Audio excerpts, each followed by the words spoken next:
ఈరోజు యూరియా లేదని ఎందుకు రోడ్ల మీద పడిగాపులు పడుతున్నారు? ఎండనక వాననక.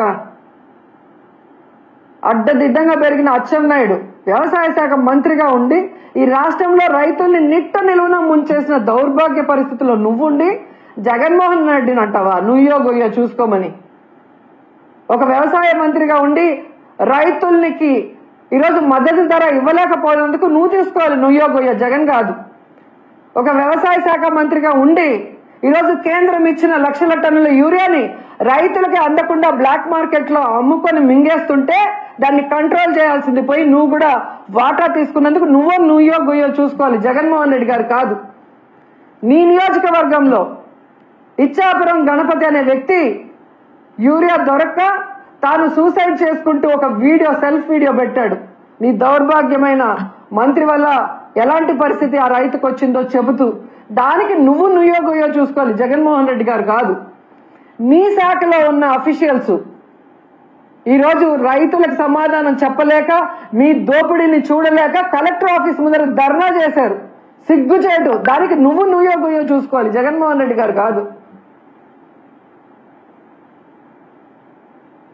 ఈరోజు మీ మీద నమ్మకంతో 164 సీట్లు పైగా మీకు ఇస్తే ప్రజలు ఆ నమ్మకాన్ని మీ అమ్మకం కోసం మీరు వాడుకుంటున్నారు. సిగ్గుపడాలి మీరు. ఇప్పటికైనా ఈ జీవోను రద్దు చేయాలి. ప్రైవేట్ వాళ్ళ చేతికి పీపీపీ ప్రైవేటీకరణకు మేము ఒప్పుకోము. ఎందుకంటే ప్రజలు ఎవ్వరు కూడా ఒప్పుకునే పరిస్థితి లేదు. ఇది ప్రభుత్వమే కట్టాలి. త్వరితగతంగా దానికి ఫండ్స్ కేటాయించి కట్టించాలని కూడా డిమాండ్ చేస్తున్నాం. లేకపోతే ప్రజలతో, విద్యార్థులతో, అలాగే స్వచ్ఛంద సంస్థలతో, అందరితో, మాతో కలిసి వచ్చే అందరితో కలిసి పోరాటం చేస్తాం. న్యాయ పోరాటం కూడా చేస్తాం. వదిలిపెట్టేది లేదు అని కూడా ఈ సందర్భంగా చెప్తున్నాం.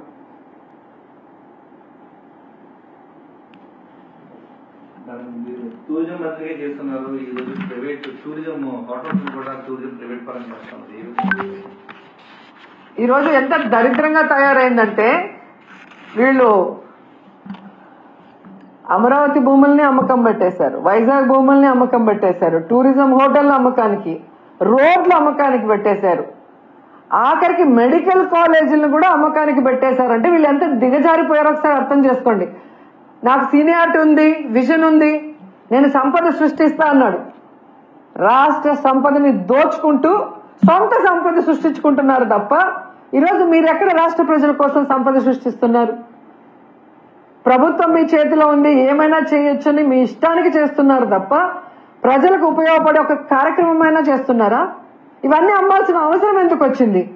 15 నెలల్లో దాదాపుగా 1,97,000 కోట్ల రూపాయల అప్పులు తెచ్చిన మీకు, వెల్ఫేర్ స్కీమ్స్ ఇవ్వని మీకు, డెవలప్మెంట్ చేయని మీకు, పూర్తి చేయాల్సిన వాటిని కూడా నిలిపేసిన మీకు ఎందుకు లక్షల కోట్ల అప్పు చేయాల్సి వచ్చింది? ఆ డబ్బు ఏమైంది? ఇంకా ఇవన్నీ ఎందుకు అమ్మకానికి పెడుతున్నారో చంద్రబాబు నాయుడు, కూటమి ప్రభుత్వం సమాధానం చెప్పాలి. పవన్ కళ్యాణ్ ఎప్పుడో ఒకసారి అలా వచ్చి ఊగిపోవటం కాదు. ఈరోజు నువ్వు షూటింగ్లు చేసుకోవడానికి కానీ నీ కోట్లు ఇచ్చింది ప్రభుత్వ ధనంతో స్పెషల్ ఫ్లైట్లు ఎక్కి ఎంజాయ్ చేయడానికి కాదు నీకు ఓట్లు వేసింది. కూటమి ప్రభుత్వంలో ఉన్నప్పుడు చంద్రబాబు నాయుడు ప్రభుత్వం తప్పు చేస్తే నిలదీయాలి, సరిదిద్దాలి అండ్ సక్రమంగా ప్రజలకి మంచి చేసే విధంగా నువ్వు నడుచుకోవాలి. కానీ నీ నియోజకవర్గం పిఠాపురంలో అమ్మాయిని రేప్ చేసినా పట్టించుకో, రైతుకి యూరియా దొరక్క ఎండల్లో వాళ్ళు నించొని రోజుల తరబడి ఏడుస్తుంటే పట్టించుకో, ఇదే పిఠాపురంలో నిరుద్యోగులకి ఉద్యోగం ఇవ్వకపోయినా, నిరుద్యోగ భృతి ఇవ్వకపోయినా పట్టించుకో. నీ ప్యాకేజ్ కరెక్ట్ గా నీకు ఇస్తే చాలు. ఒక హెలికాప్టర్ కొనిచ్చేశాడు, ఇంకా ఎక్కి తిరుక్కుంటూ ఉంటున్నావు. అంతేగాని ఏ రోజైనా రాష్ట్ర ప్రజల గురించి, రైతుల గురించి, మహిళల గురించి ఆలోచిస్తున్నావా? వాటి గురించి ఎప్పుడైనా మాట్లాడుతున్నావా? 17 మెడికల్ కాలేజీలు అమ్మకానికి పెడితే కనీసం బుర్రున్న ఎవరైనా కూడా దానికి మద్దతు తెలుపుతారా? కానీ నువ్వు కూర్చొని తల ఆడిస్తున్నావు అంటే ఈరోజు రాష్ట్ర ప్రజలు నీకు ఓటేసినందుకు సిగ్గుపడుతున్నారన్న విషయాన్ని కూడా తెలుసుకోండి.